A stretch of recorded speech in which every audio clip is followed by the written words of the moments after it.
Let's analyze negations in German language. How do we negate different statements or questions? We'll take a look at two different kinds of negations in German language. It's nicht and kein. And additionally, we'll take a look how do we use such as subordinating conjunction as sondern and the word doch in specific sentences. Okay, let's start with negation nicht and let's analyze in which cases nicht will precede the element it negates. So when we put nicht, we place nicht before the specific element we negate. Let's first take a look at a very simple sentence. Das Wetter ist kalt. We describe the weather and we give the characteristics for the weather using cold, kalt. And if we know that the weather is not cold at all, so we can always negate the sentence and we can say das Wetter ist nicht kalt, not cold. So as you see, we place nicht in front of specific adjectives, characteristics, not cold, nicht kalt. We do the same when we negate adverbs. Adverbs are words we use to describe our activities, our actions. For example, Christian spielt gern Fußball. Christian plays likely or with pleasure, enjoyably, football, soccer. And if we describe this guy, for example, we can say Peter spielt nicht gern Fußball. So you see we use nicht in front of an adverb gern. Okay, another situation when we negate prepositional objects, especially objects of directions. For example, Peter geht ins Kino. Peter goes to movies. And if we know that Peter goes not to movies but to school, for example, we can say Peter geht nicht ins Kino. And then we can add geht zur Schule. So you see we use nicht in front of a prepositional object. Now let's analyze situations when nicht is used after an element it negates, and we will start with verbs. So a very simple sentence, die Kinder schlafen, the children sleep. So if we know that the children, they do not sleep, we will negate the verb. In this case, we will put our negation nicht at the end of the entire sentence. Keep in mind, the sentence can be very long, but still, if you negate the action, activity of the sentence, you will place your negation nicht at the very end. So, die Kinder schlafen nicht. Another option when we negate specific direct objects. For example, ich brauche den Computer. I need this very computer. So we talk about specific computer, and that is why we use the word computer with the definite article. And if you don't need your computer, you will say ich brauche den Computer nicht.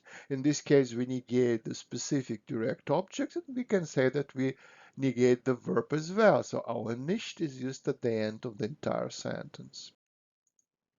Sometimes it's like really questions. So when do we use nicht? For example, let's analyze the first sentence. Wir sehen heute den Film. So today we watch the movie, we watch the film. Wir sehen heute den Film. This is the positive statement. We do not negate it, so it's absolutely okay. So this is what we are doing. So what we are going to do today. What's about we put nicht in front of heute? What's about we will say wir sehen nicht heute den Film? So let us analyze and ask what exactly we negate in this sentence. We realize that we negate the time. So we will still watch the movie, but not today. In this case, when you give this sentence, the question will appear when we are going to watch the movie. If not today, when then? Let's put nicht in front of movie. Wir sehen heute nicht den Film. So in this case, when you analyze closely, you will see that what we negate the movie. We negate our object. In this case, when you use such a sentence, somebody will ask you, what are you going to watch today if not a movie? Was? And only when we say this, when you give this sentence, wir sehen heute den Film nicht. In this case, what do we negate? We negate the process. So now we are absolutely sure that we are not going to do this action today. Not today, not moving, nothing. So we negate the entire sentence. When do we use another negations? Let's say we give very simple sentence. We say, this is a man. So, das ist ein Mann. So we use indefinite article ein because we talk about non-specific man. It's just any man, no? And if you take a look at the picture, you will say, no, this is not a man, this is a lady. So you see we use in English not a man. So we negate, we put not in front of an element which is non-specific, and it is always a noun. So in this case, we will use in German language negation kein. Das ist kein Mann. So take closer look on this kein. Kein, it's practically the same article ein. We just placed k in front of our indefinite article, so we created this negation kein. So we use kein to negate non-specific nouns. It's like in English not a. This kind, it's very tricky negation. It may have different endings. Look, for example, I will give you the sentence, Peter hat einen Computer. Peter has a computer. My computer in this sentence is used as a direct object, so that is why I used indefinite article einen. I put ending en to the end just to indicate that noun is used in the accusative case. And when I will tell you that Peter has not a computer, I will say Peter hat keinen Computer. Again, so I did the same trick. I put K in front of my indefinite article, and as you see, our negation kein, it has now ending en. So we always have to keep in mind what is the function of our noun in the sentence. We negate, and we have to use a negation kein with the corresponding ending. Sometimes we use kind when we negate nouns which were used before without any articles at all. Let's say, for example, question, do you speak Italian? Sprichst du Italienisch? If yes, great. You say yes, ja, ich spreche Italienisch. But if not, if you do not speak a language, you will say nein, ich spreche kein Italienisch. So we used kein because our noun, Italienisch, so language Italian, was used in previous sentence without any articles. Another example, do you have kids? Do you have children? Hast du Kinder? You look, we used in our questions, we used the word Kinder, plural, without any articles. And in this case, you will answer nein, if you don't have kids. Nein, ich habe keine Kinder. Look, we use negation keine with ending a when we negate non-specific nouns in plural forms. Keine Kinder.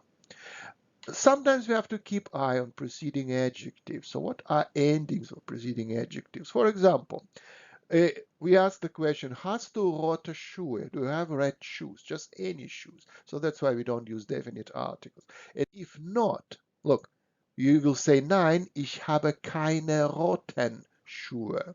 We change the ending of adjective red from a to ending en only because now in the second sentence we use this adjective uh, after the ein word, after negation kind. So, and that's why, according to the German grammar, we have to use another ending. So be careful with that.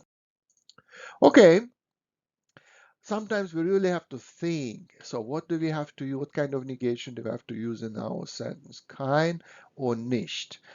Let's analyze this sentence. I play tennis. Ich spiele Tennis. So if you say the sentence, ich spiele kein Tennis, you indicate that you never played this game before. You don't know how to play this game. So this is the form when you want to say that you never played this sport before and you don't know how to play this sport. If you use the sentence, ich spiele nicht Tennis, so you negate your action, your activity. That means that at the same specific moment, what are you doing right now? It's not playing tennis. You're practically sitting and working, doing your homework. So you see the difference. Ich spiele kein Tennis und ich spiele nicht Tennis. Okay, Let's analyze another element, such called coordinating conjunction sondern. We use sondern means rather, but rather something else. So we use sondern when we want to give alternatives to our actions, and very often we use sondern with negation kein or negation nicht. How it works in the sentences. For example, you can tell that you have tomorrow free time, so leisure time. Ich habe morgen Freizeit. Or you can say that you don't have tomorrow free time. Ich habe morgen keine Freizeit. So you negate practically your object. You negate that you don't have something. And then you give alternative. You practically explain why you don't have free time tomorrow. Because you have many exams. Ich habe viele Prüfungen. So this is to your sentences. And when you want to combine the sentences, create one long sentence, you may say this way: Ich habe morgen keine Freizeit. And then you use the sondern. So you give now, you will say that give the alternative what you have tomorrow. Ich habe morgen keine Freizeit, sondern ich habe viele Prüfungen. So you give another object instead of having free time, you will have exams. So practically, we use our coordinating conjunction sondern with negation kein. And we can use it with negation nicht as well. For example, we will say this sentence: Wir gehen heute nicht in die Vorlesung. Today we are going not to go, we will not go to lecture. And then you give your explanation. So what you're going to do, wir lesen ein Buch. So we give an alternative action activity, what we are going to do. How do we combine this sentence? Very easily, we say, wir gehen heute nicht in die Vorlesung, sondern wir lesen ein Buch. So, take a look at both these examples. As you see, sondern will not change position of a verb in the sentences.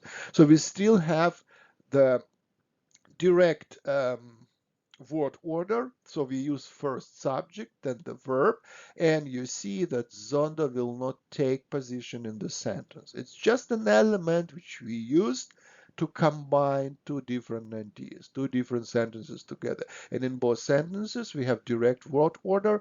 Our subject precedes the verb. Good. When do we use this interesting particle, this interesting word doch? There is no like correct direct translation of this word in English language. But when we analyze this word, we have to imagine the situation, the dialogue between a pessimist and optimist, and you will play the role of an optimist. Let's say your friend will very pessimistically tell to you, das Buch ist nicht interessant. The book is not interesting. Look, we use in our statement negation, nicht, not interesting. But you read the book and you're absolutely sure the book is very interesting. So you want to contradict. You want to say, no, I disagree, on contrary. In this case, you use doch, and you will say, doch, das Buch ist interessant. So you see, you contradict the negation nicht. The same happens with negation kein. For example, your pessimist, your friend will tell you, du hast keine Freunde. You don't have friends at all. Look, use negation kein in our sentence. In this case, you will disagree. You will say, no, on contrary, I have a lot of friends. And you may say, doch. Doch, ich habe viele Freunde. So, again, take a look at some both examples. We contradict always, we use always doch when we see negation nicht or negation kein in previous sentence and we disagree. Because if your friend will give you just wrong information, for example, your friend will describe this chair and your friend will tell you, der Stuhl ist schwarz. The chair is black. There is no nicht inside. It's just wrong information. In this case, you cannot say doch. You'll just say nein. No? You disagree completely and you will say, der Stuhl ist nicht schwarz. And you can add, der Stuhl ist rot. You see? So we don't use doch.